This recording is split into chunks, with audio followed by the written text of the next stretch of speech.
but come with me to the side of this bus. You can see the rear left side wheel completely in this huge sinkhole. Almost a year later, and you can just feel how much of what happened here on this sidewalk is burned into people's memories. Junior's loved ones and people who never even met him. Investigators say Tavares was packaging up all those drugs inside that 3-bedroom apartment feet away from an elementary school right here. A lot of celebration going on here, anticipating that impeachment process beginning on Thursday morning. And we were kind of talking, obviously, as we walked down the street in the first place, that, I mean, you see everyone here. Like, everyone is here. We got all ages. Everyone looks different. Everyone sounds different. We got different flags here, too. Yeah, Amanda, 5 kids under 10 years old are at Bronx hospitals right now with minor injuries after this fire. It has been a rough day for people here in Throgs Neck, and one example, take a look behind me. Police identified him just 2 days ago, plastering his photo around the University Heights neighborhood and on social media. And tonight, he's on his way to Central Booking. The crew is going to come on through here to tell us all about the new show premiering tonight on Showtime at 11. Can't wait to hear from them, so definitely stay tuned for that. This is the 3rd police-involved shooting this week, the 2nd one here in the Bronx. And I'm Jessica Cunnington. The community tonight rallying together to put a stop to violence, specifically police brutality. A Marine and longtime member of the FDNY here in the Bronx was killed while serving in Afghanistan. Exactly 1 month ago, the deadliest fire in more than 25 years here in New York City broke out on Prospect Avenue in the Bronx. 13 people died and the entire building was destroyed. You're about to hear from a Bronx woman who lost her baby and mother in that fire. Christine Baptiste spoke only with News 12 Jessica Cunnington. She has this exclusive story. It's gloomy. The sun could be as bright as it can be, and it doesn't feel the same. I've been here since I was born, and it used to be home. The smell lingers. The stuff I took out from there is still in my house. The smell doesn't leave. And now it haunts her. It's just really hard. Back at 2363 Prospect Avenue, Christine Baptiste is speaking out for the first time exclusively to News 12. To just know they spent their last moments in theirs. Christine lived on the 3rd floor with her mom, Maria, and her 7.5-month-old daughter, Amora Serenity Vidal. On December 28th, her mother was babysitting little Amora while Christine was at work. At that day, I had built a walker for her. My mom sent me pictures of her playing with it. This photo taken just hours before the fire broke out. Then came the call. She had my daughter in her arms and she told me, you know, that they were gonna die. And to know that I couldn't help her, it hurts me. And just like that, it takes her back. I felt useless. Maria and Amora died in the bathtub, trying to hide from the fire and smoke. She says support from loved ones, Bronxites, and people from all over have gotten her through the past month. But her strength? My mother's strength, that's number one. She lives through me. Her first and only child taken before she could even walk. I would never have imagined in a million years that I would be here talking about the death of my child. I should have brought that to her grave. The memorial for little Amora and Maria is still at the corner of Prospect Avenue and 187th. God bless. Neighbors still stopping by to pay their respects. As much as Christine wishes this fire never happened, she does want to help educate with simple reminders. Make sure your alarms work, alert people, and, you know, just knock on people's doors. Soon there won't be a reason to walk down this block anymore. The building will be closed for construction. The candles will be gone. But Maria and Amora will live on.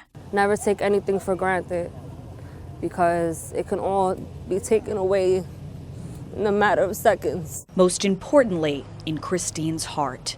Jessica Cunnington, News 12. Yeah, I spoke exclusively with the owner of Wayne's World Records here right near Westchester Avenue on Morrison Avenue, and he had just gotten back from a doctor's checkup for that gunshot wound that he sustained after all this. Now, he tells me it all happened on the 13th of November, just after midnight. It was a completely normal recording session here at the studio with one of his artists when two men walked in with masks and guns and robbed the place. Wander Rosario hasn't been back to his Soundview recording studio much the past couple days, ever since it was robbed and he was shot. Start taking everything. During a routine recording session with one of his rap artists just after midnight Wednesday, Rosario says two men walked in with masks on. He hits him again. One person even getting pistol whipped as the two suspects went around taking everything from jewelry, belts, and iPhones from people in the room. Rosario says they were there for about 10 minutes, and when they left, he says he had to follow them. And sometimes, that's what happens. Your adrenaline takes over and you're not in control anymore. Rosario says he hopped in a car, and police say while he was chasing them, one of the suspects shot at Rosario's car, a bullet going through the windshield and hitting Rosario in his right shoulder. He's grateful to be okay, but I'm going to be honest. If this happens again, I'm willing to do the same thing again, because at the end of the day, it's like my heart's going to speak for me. You know what I'm saying? My heart's not going to lower itself or its standards for anybody who, try to put fear in it. And after running Wayne's recording studio for 3 years here on Morrison Avenue, he says he just wants to get back to work, hosting artists from New York and beyond. We're not interested in pressing no charges on anybody, you know what I'm saying? But we will continue to work, and we're not afraid. And on a bigger note, help the Soundview community Rosario grew up in. We're trying to provide doors for people to actually open and actually be able to do something with their lives. Should I take a picture of you? Yes. She hasn't always been like this.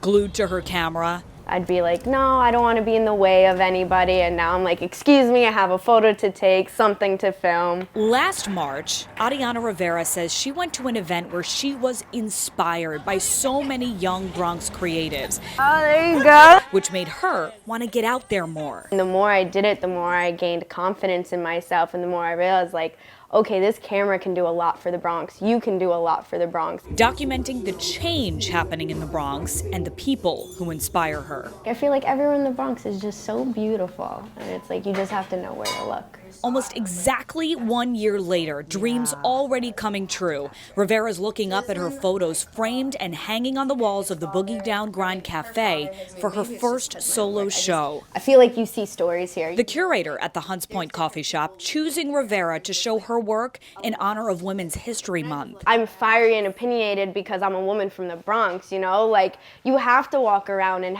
you have to have opinions and you have to fight for yourself here. When I'm taking my photos, I think that's just like me expressing myself. Every photo showing her unconditional love for the borough that raised her. I love that it's so vibrant because like the Bronx might seem so grungy. And with a newfound confidence in her work and her purpose, just don't stop. Keep going. She continues to capture those BX moments. Got me? Got me? I got you. In Hunts Point, Jessica Cunnington. Now I'm gonna take your picture. News 12, The Bronx.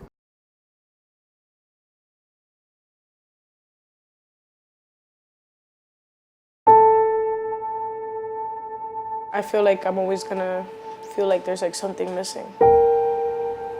Forever.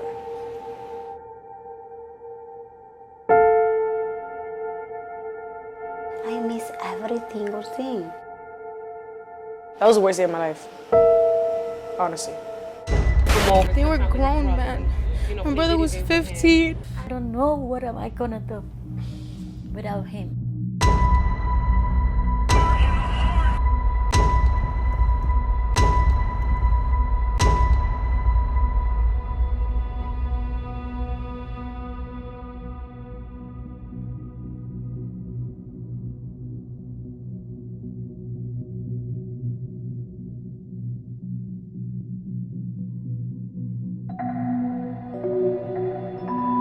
Before I left to work, he was in the shower, and I just said, bye, skinny. That's it. But I said bye, so that counts.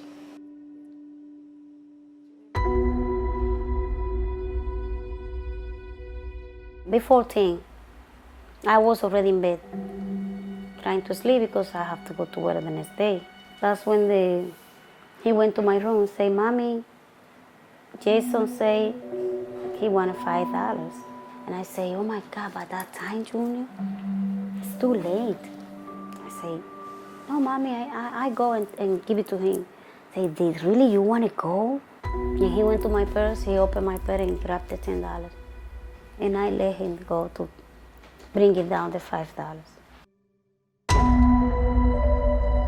I was falling asleep and I called him, Junior, you're taking too long, come.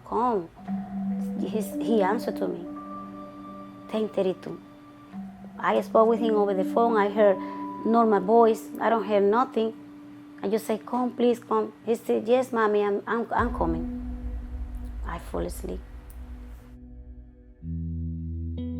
Like 11:30-ish, around there. I get home, as soon as I put my stuff down, I get a phone call from my friend Marcus.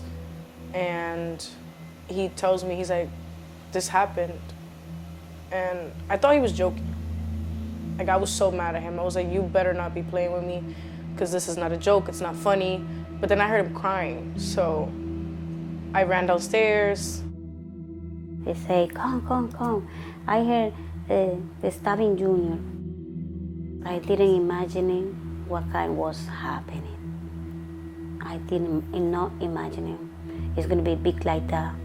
Police say they responded to East 183rd Street shortly before midnight, where they were told that the teen had gotten into a fight with a group of men before he was stabbed in his neck. Those men fled the scene while the boy took his last breaths trying to get help.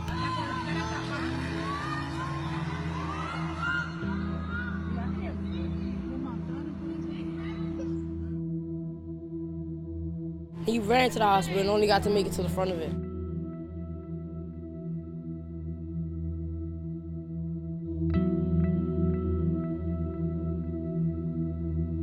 One of the ladies who was there, trauma area from the hospital, I told her, take that picture, because I wasn't gonna have nothing else from him, only this.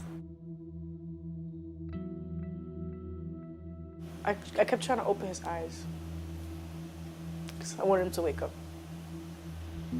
But he was already getting cold.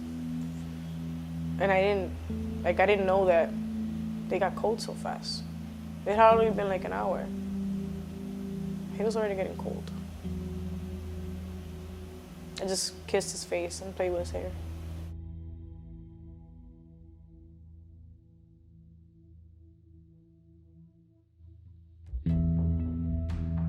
My friend hits me up with a screenshot from News 12 and he's like, oh, is this Lisandro? What happened? And then he was like, Lisandro has passed away. And I couldn't believe it. Like, automatically I went into shock, like I couldn't believe what was going on. At that moment, you know, my heart was crushed. I felt destroyed and I went over to Junior's house, you know, to pay my condolences. Definitely disbelief. You see something on the news, you're kind of like, no, that's not true. Why? Why you? And then why is this happening? He was just telling me, like, come down, like, we're gonna get through this and stuff like that. I literally, I kid you not, I said, nobody's gonna care. It's just another kid that died in the Bronx. Nobody cares about the Bronx. Nobody cares about us.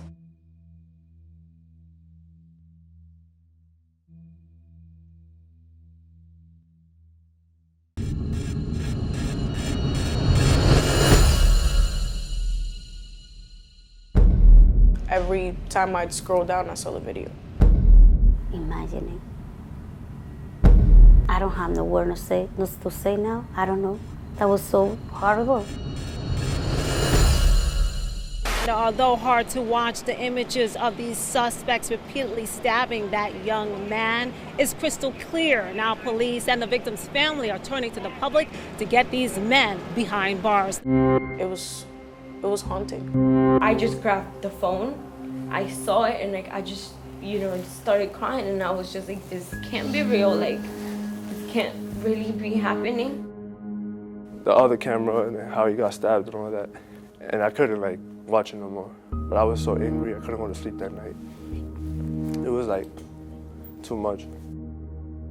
First thing I did, it was 6 in the morning, right into the office, and they showed me the video, and it was horrific. How he was dragged like a little animal. Not even an animal you treat like that.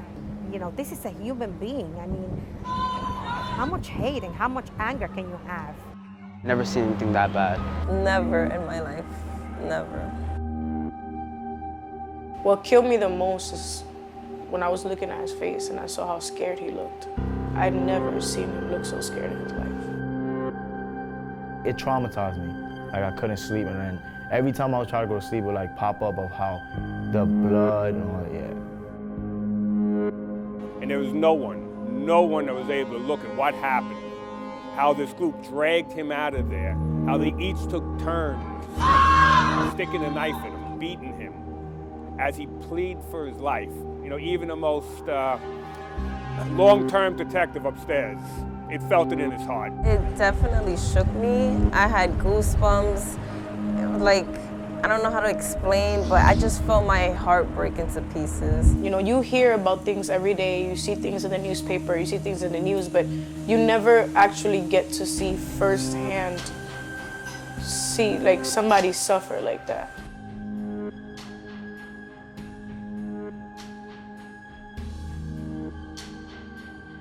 I don't know why nobody was able to help him. I got angry because the person who was recording could have done something. I mean, I know people get scared in a situation like that and you don't know what to do, but very sad.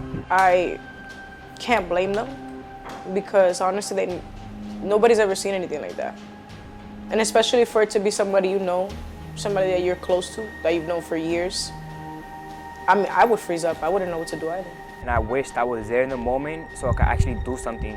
Some blame those inside of that shop, saying they did not do enough to help. So I see him getting dragged out the store, and then the bodega, the clerk, he wasn't doing nothing. But the manager of the store says it wasn't that easy. In detail, he explains how Alessandro Guzman Feliz, known as Junior, ran into the store and jumped over the counter seeking shelter. Their initial thought was that they were being robbed. He claims they struggled to keep the door closed, but the men made their way inside anyway. Fuimos amenazados.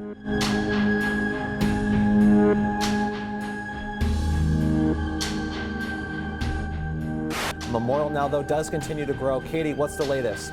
Yeah, that memorial growing, and as are the crowds of people, as well as the support for Junior's family. You can see them gathered here outside the bodega. They've been chanting justice for Junior. I didn't know him, but he touched a lot of hearts. It's a tragedy for the neighborhood, for everybody, for the world. But what the community is doing, it's beautiful. He's my age.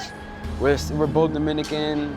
And like, it could happen to any of us. So many people just like wanted to be there, wanted justice for Junior. That could have been you, that's the thing, and you could just see yourself in it. Although my kids are young, it was my kids. And I cried like if it was my own son. He was always walking around the hallway smiling. He always cared about everybody around him. Everything that I do in the stores is basically to honor him and show, or basically be the person that makes it for him. We want to grow out of it and build something big for the world. And that was what he wanted to do. I could like dedicate like my career to him. You know, I tell him, one day, bro, one day. Little things remind me of him. Like, once I see his face, his smile, I just like, everything starts coming back to me. I'm like, damn. I wake up, I think about it. I go to sleep, and sometimes I can't even sleep. So I go to the cemetery like every week.